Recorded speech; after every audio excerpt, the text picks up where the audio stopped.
Dalawang rounds pa to, pwede pang humabol. Kaya ito, diretso na tayo sa exciting double points round. Miko and Kay, let's play round 3.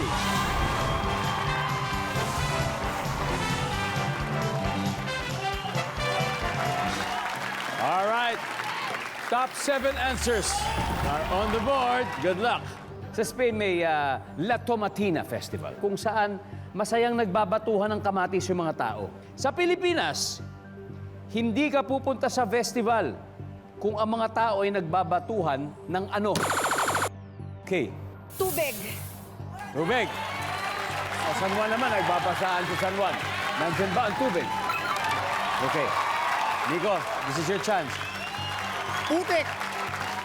May tubig, may Putik Festival. O, di ba? Nandiyan ba ang Putik? Wala. Okay, pass or play? Play. Let's play. Let's play round 3. Rob, so ano kaya itong festival na hindi natin pupuntahan sa Pilipinas? Ano kaya yung binabato dito kung sakali? Gulay. Gulay Festival. Batuhan ng gulay. Uy, wala. Matani, di ba sa Spain, may La Tomatina Festival. Yes. So, batuhan ng mga kamatis yan.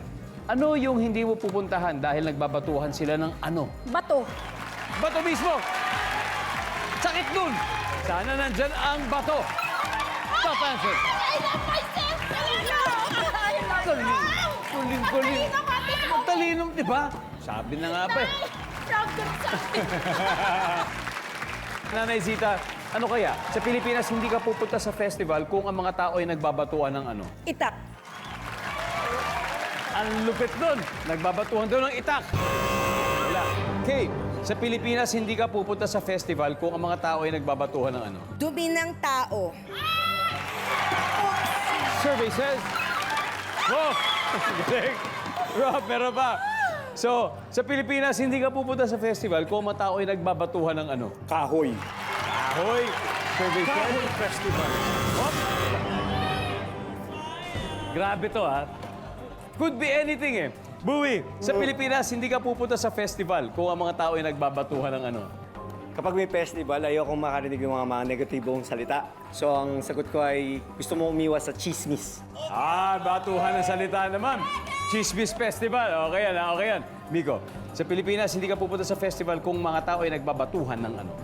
Batuhan ng alak. Batuhan ng alak. Aaron, Ako siguro, batuhan ng sapatos. Kasi sayang yung mga sapatos. batuhan ng sapatos. Ate Moy, isang tamang sagot lang ang kailangan natin. Meron pa tayong 4 dito. Ano kaya? Yung mga babasagin na bagay like bote. Bote. Batuhan ng bote. Survey says...